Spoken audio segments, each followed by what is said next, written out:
Alhamdulillah, as-salatu was-salamu ala rasulillah, wa ala alihi wa sahbihi wa man wala. Dieu nous dit dans le Saint-Coran que nous devons être justes. Justes avec nous-mêmes, justes avec nos frères en religion, mais aussi avec nos frères en humanité, quelles que soient leurs convictions religieuses. La justice est un principe fondamental et fondateur dans notre religion. La foi, bien comprise et mise en pratique, doit mener à un comportement juste, à des propos justes que doit tenir le croyant sans cesse. Même si cette justice ne va pas dans le sens de ses intérêts ou l'intérêt de ses proches. Nous sommes prêts à tout sacrifier pour plaire à Dieu, car la satisfaction de Dieu n'a pas de prix. Ensuite, sachez que c'est quand les moments sont difficiles qu'il faut s'exprimer. Parce que celui qui ne soutient pas et qui n'aide pas son frère, qui est dans l'adversité, dans la difficulté, au moment où il appelle au secours, sera considéré dans notre religion comme un traître qui n'a pas répondu à l'appel au secours. C'est un péché très très grave qui s'appelle non-assistance à communauté en danger. Vous êtes au courant de ce qui se passe en Palestine. Et si vous ne l'êtes pas, aujourd'hui avec les réseaux sociaux, avec le net, tout peut se savoir à l'instant T. Donc Allah yabarak fikoum, vous n'avez pas le droit de ne pas vous informer comme il se doit. D'ailleurs, certains musulmans disent oh, écoute, moi je ne veux pas voir, je ne veux pas entendre, laissez-moi tranquille, c'est pas mon problème. Et certains essaient de justifier cela en prétextant que parler du conflit palestinien, c'est faire de la politique et c'est importer un problème en France. Alors notre avis, c'est le suivant. Imaginez-vous, votre femme et vos enfants, vous les avez envoyés en vacances dans un pays X. Et vous leur dites, dans 15 jours, je vous rejoins, là je suis en congé.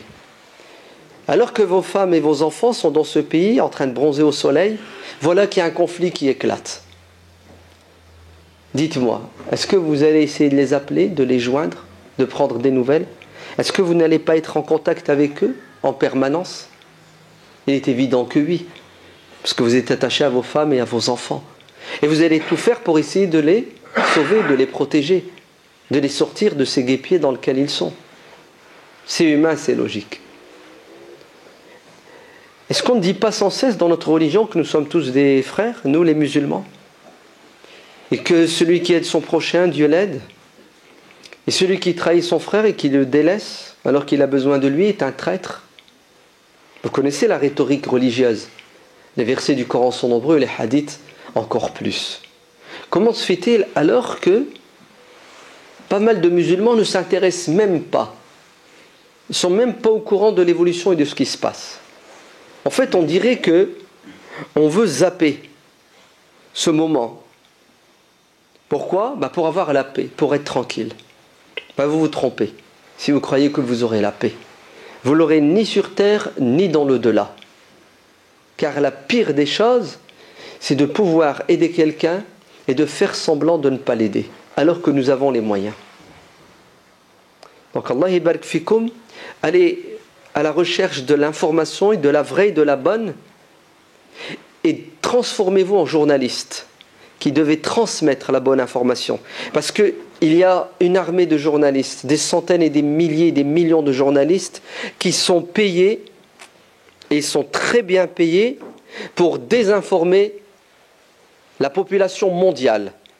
Vous entendez ? Taire, cacher le génocide qu'il y a en Palestine. Et ils le font bien, croyez-moi, ce sont des professionnels.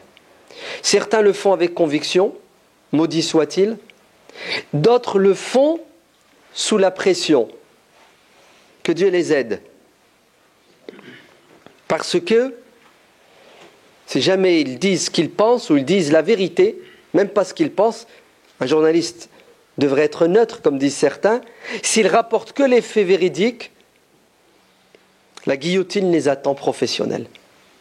Donc nous tous, nous devons être des journalistes, transférés. les MMS, les photos, les vidéos. Regardez, il faut que les gens sachent, parce qu'il y a encore aujourd'hui, par exemple en ce que nous concerne nous en France, un embargo sur la réalité en Palestine. Il n'y a même pas 2 ou 3% qui filtrent, qui passent. Tout le reste est censuré. Parce qu'on veut continuer le massacre à huis clos, en silence. Donc on doit se préoccuper. Certains vous disent, c'est de la politique, on ne doit pas parler de politique. Et oui, effectivement, c'est vrai, c'est de la politique. Jetez un regard sur ce qui se passe en Palestine ou ailleurs. Et se préoccuper des problèmes des musulmans, c'est de la politique. Et maudit celui qui ne fait pas de la politique. Parce que ça, c'est de la politique demandée par Dieu, son prophète, demandée par l'humain qui a encore un peu d'humanité. Qu'il y ait des gens qui souffrent dans un endroit et ne pas prêter attention à leur souffrance, Wallah, c'est se rabaisser au rang de l'animal. Que dis-je? Il y a des animaux qui volent au secours de leurs concitoyens, de leurs coreligionnaires. Donc Allah ibarak fikum, nous devons faire de la politique pure, humaniste, et parler de la Palestine et défendre le peuple palestinien qui souffre. Dans les mosquées, à l'extérieur des mosquées, partout où vous pouvez prendre la parole, prenez la parole. Ensuite, vous allez être taxé d'antisémite une fois que vous allez défendre le peuple palestinien. Si vous critiquez l'État d'Israël, vous allez être dans le collimateur. De qui? De ceux qui massacrent, ou ceux qui soutiennent ceux qui massacrent. Donc c'est normal, c'est naturel, c'est de bonne guerre. Voilà, c'est comme ça. Et croyez-moi que c'est à votre honneur. D'ailleurs, c'est la moindre des choses. Vous vous rendez compte? Ces femmes et ces enfants qui se font déchiqueter par les bombes américaines offertes sur un plateau à l'armée la plus éthique, c'est ça? Comme ça qu'ils l'appellent. L'armée qui fait le travail le plus propre sur Terre. Donc c'est tout à fait logique et normal qu'on vous tire dessus. Mais pas avec les mêmes armes. Tout ce que vous risquez, c'est une critique, un peu de pression, des menaces. Et alors, vous savez, si on doit mourir, autant mourir debout, la tête haute, que de mourir courbé et incliné. Donc, n'ayez pas peur de dire la vérité, même si la vérité blesse, en tout cas, sachez qu'elle va blesser ceux qui tuent les civils en Palestine. Troisièmement, ne donnez même pas votre avis. Reprenez les avis de juifs qui, eux, au moins, ne peuvent pas être taxés d'antisémites. Que dis-je? Même le juif qui critique l'État d'Israël aujourd'hui est taxé d'antisémite. Pour vous montrer l'aberration jusqu'où elle va. Et on est obligé de nous incliner devant la grandeur d'âme d'une femme. Et je vous invite, juste après le Jumu'ah, à aller l'écouter, vous allez voir comment elle s'exprime. C'est Madame Siboni, qui est juive, présidente d'une association pour la paix et la défense du peuple palestinien qui souffre en Palestine. Elle a été questionnée par un journaliste. Oui, mais bon, vous savez, si Tsahal, l'armée la plus juste et la plus honnête sur terre, bombarde Gaza, et s'il y a des blessés, des morts, c'est pas de sa faute. C'est parce que les terroristes du Hamas ont reçu des bombes, ont envoyé des bombes sur le peuple israélien, le pauvre qui souffre. Il a l'air de dire, c'est pas la faute de l'armée israélienne, mais c'est la faute des terroristes palestiniens. Réponse de cette femme juste et honnête, elle dit, ce qui est bizarre avec vous, votre manière de penser, c'est que c'est la victime qui est devenue le bourreau maintenant. La victime est devenue le bourreau. L'armée israélienne bombarde Gaza avec des armes que jamais la résistance palestinienne ne pourra avoir. Des armes fournies par les États-Unis d'Amérique. Les États-Unis d'Amérique, qui sont censés protéger les déshérités sur terre, puisque l'ONU, ce sont les États-Unis, puisqu'ils ont le droit de veto. Mais regardez ce que va dire cette femme. Elle dit, Gaza, les Palestiniens, Israël, c'est comme l'exemple d'une femme qui se fait violer. La pauvre femme se défend. Elle repousse l'agresseur. Et vous savez, les gens qui regardent ce spectacle morbide reprochent à la femme de donner des coups à l'agresseur. Ils disent, mais vous êtes méchante, vous êtes une terroriste. Pourquoi vous vous défendez contre cet homme? Il vous veut du bien, cet homme. Il n'est pas mauvais, il n'est pas méchant. Il veut juste vous violer. Et alors, violer aujourd'hui, c'est licite, c'est plus interdit. La preuve, n'est-ce pas l'ONU qui est derrière ce massacre en Palestine? La méchante, c'est qui? C'est la femme. Le gentil, c'est le violeur. Il veut juste se faire plaisir. Ça va même beaucoup plus loin.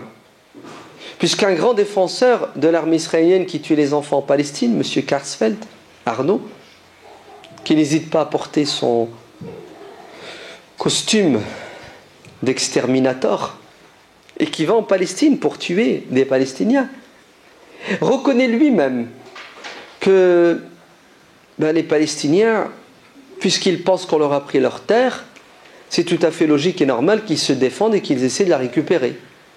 Mais le problème, c'est que nous pensons que cette terre, elle nous appartient 2 fois plus qu'elle n'appartient au peuple palestinien. C'est pour ça qu'on va les tuer, on va les massacrer, jusqu'à ce qu'on les vire ou on les enterre. Vous avez vu la différence?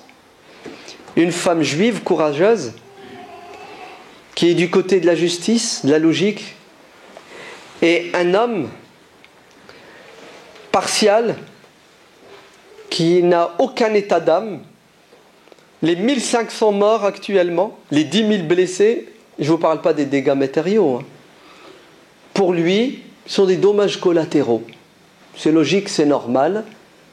C'est une terre sacrée, Dieu nous l'a donnée, et nous allons tous vous massacrer. C'est une question de temps. Et tout ça au vu et au su de la communauté internationale? Non, de la complicité de la communauté internationale. À part 2 ou 3 pays, la Turquie ou la Bolivie, qui osent encore défier les lois de la jungle, c'est le silence et c'est la complicité. Et le summum de la complicité, c'est quoi? C'est l'Égypte et les pays du Golfe.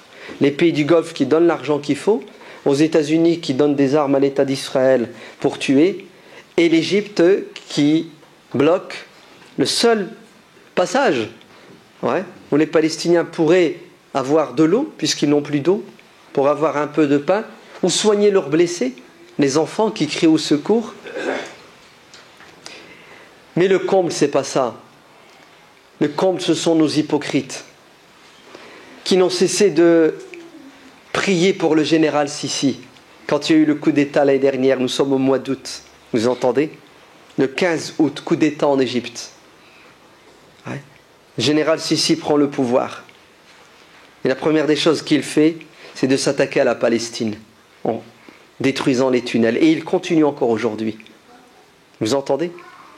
Et officiellement, la presse, écoutez bien, égyptienne, appelle à ce que, si jamais demain on doit accuser de crimes de guerre des généraux israéliens, il faut aussi accuser de crimes de guerre la résistance palestinienne. Vous entendez? Et je me souviens l'année dernière comment certains priaient au-dessus du minbar. Vous entendez? Dans la Kaaba, dans l'enceinte de la Kaaba, pour le coup d'État en Égypte. Et encore aujourd'hui, certains le disent. Vous dites oui, c'est tout à fait logique et normal. Les pseudo-chouillours enturbanés, engraissés par les dollars américains qui sont à l'origine du pétrole saoudien, n'ont pas hésité à prier et à soutenir le coup d'État. Alors, vous voyez bien que l'habit ne fait pas l'imam, et que vos fatwas Et votre religion, vous ne devez pas la prendre de la bouche de ces gens-là. L'un d'entre eux disait l'année dernière, bien fait pour le président Morsi et les frères musulmans, puisqu'ils sont arrivés au pouvoir par les élections, par les manifestations qu'ils ont fait en Égypte, ils perdront le pouvoir par des manifs, puisque pour lui le coup d'État c'est une manif, un peu plus sophistiquée. Ouais. Même les mots n'ont plus de sens avec ces gens-là. Et aujourd'hui, nous avons encore des imams et des savants qui vous disent qu'il faut se soumettre et obéir aux dirigeants, parce qu'ils prient, ils nous laissent faire la prière. Comme si la prière était plus importante que la vie d'un enfant déchiqueté en Palestine. Vous avez vu? Ils nous laissent prier, donc on peut fermer les yeux sur les 1500 femmes et enfants qui sont tués en Palestine aujourd'hui. Ouvrez vos yeux, Allah barak fikoum, parce que la communauté est en feu et en sang. Partout dans le monde musulman, il y a des foyers de tension qui sont créés, entretenus de toutes pièces par des puissances étrangères et des relais à l'intérieur. Leur objectif, c'est quoi? C'est de tenir le monde musulman en laisse. Car pas de démocratie, pas de liberté, pas d'égalité, pas de justice pour les faibles, et surtout quand ils sont dans des régions qui sont riches en matières premières. Alors priez pour les déshérités en Palestine et ailleurs, soutenez-les politiquement, soutenez-les médiatiquement et soutenez-les humanitairement. Récoltez de l'argent dans vos familles, dans votre entourage, dans vos connaissances. Ramenez l'argent à la mosquée. La mosquée transmet l'argent aux associations humanitaires et en particulier le comité de soutien au peuple palestinien, le CBSP, le comité de bienfaisance et de soutien au peuple palestinien. Sinon, on aura commis ce péché impardonnable de non-assistance à communauté en danger. Car nos frères et nos sœurs crient et appellent au secours.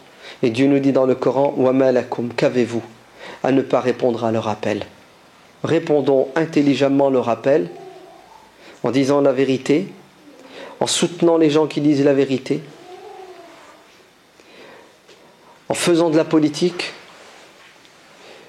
en se transformant en journaliste, en récoltant de l'argent pour l'envoyer via les associations humanitaires reconnues.